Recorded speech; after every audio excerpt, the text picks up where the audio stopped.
Everyone said Brutus was beyond saving.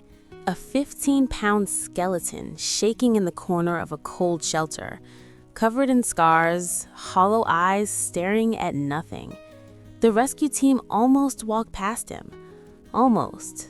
But something made them stop, and what happened next changed everything.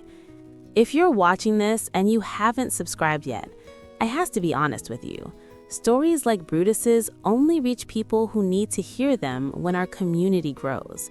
Every subscriber is another broken soul that gets a second chance. Hit that subscribe button right now. It costs you nothing. It means everything. Now let's talk about Brutus. When the rescue volunteers found Brutus on the cold streets, they almost didn't recognize him as a dog. His massive breed frame, built to carry 70 pounds, was barely holding 15. His ribs pushed against paper-thin skin like they were trying to escape.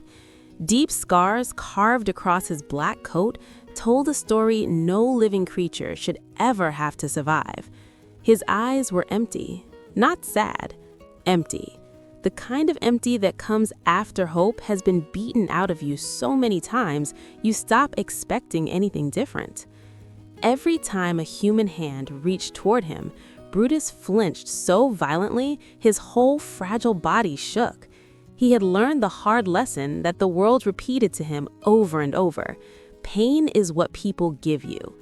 The veterinarian's report at the rescue center was devastating. Multiple fractures that had healed wrong, burn scars across his body, evidence of prolonged starvation that, by all rights, should have killed him months ago. The vet looked at the team and said quietly, "I don't know how he's still alive." But he was, barely. And somewhere beneath all that damage, something small refused to die.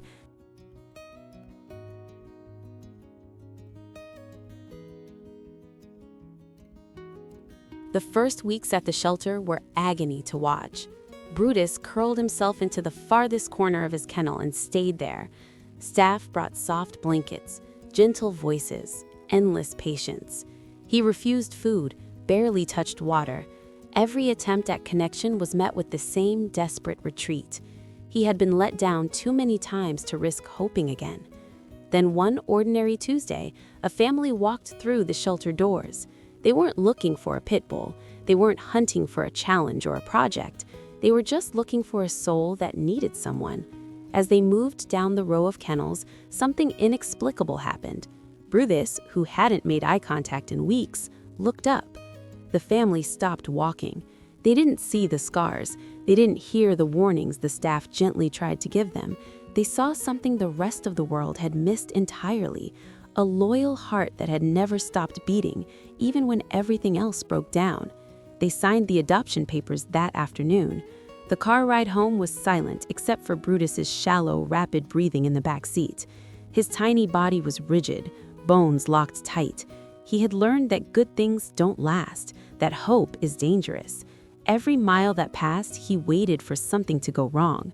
When they pulled into the driveway, nobody rushed him. The dad opened the car door and simply extended his hand, not grabbing, not pulling, just offering the one thing Brutus had never been given enough of, a choice. Slowly, one trembling paw at a time, Brutus stepped out of the car. They walked toward the front door. The mom opened it wide. Warm light spilled out onto the porch. She stepped inside. The dad followed.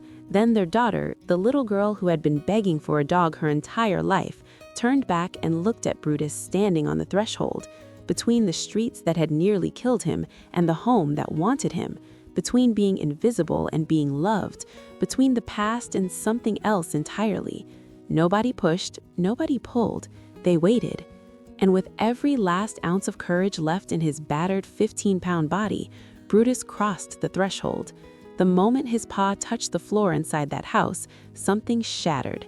Every wall, every defense, every layer of armor he had built to survive, gone, instantaneously, like it had been waiting for exactly this moment to finally let go.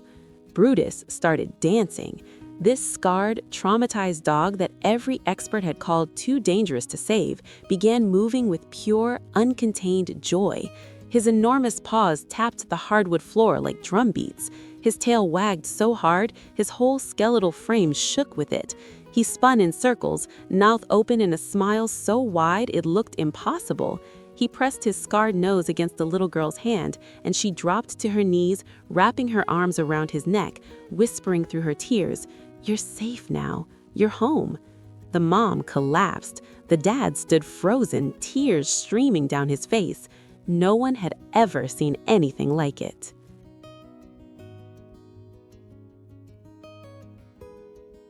Today, 5 years later, Brutus weighs a happy, healthy 175 pounds. He believes he's a lapdog. He is wrong.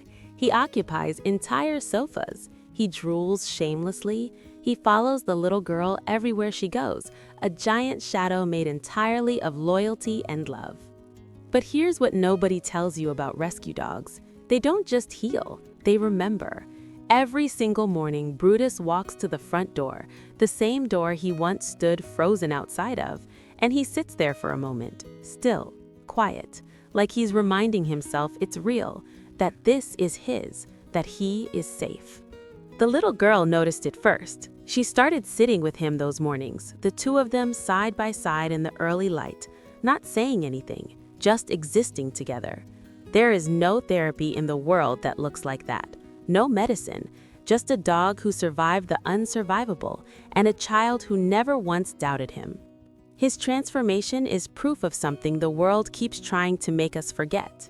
Love heals what nothing else can. Some wounds run so deep that only unconditional love can reach them. Brutus didn't need a perfect home. He didn't need luxury or ease. He needed someone to wait at the threshold without pushing, someone to let him choose. And the moment he did, the moment that scarred, hollow-eyed dog decided to trust one more time, he gave that family something they never expected. He healed them right back. People often debate whether rescue dogs are worth the difficulty, whether a broken animal can truly recover, whether the trauma runs too deep to undo.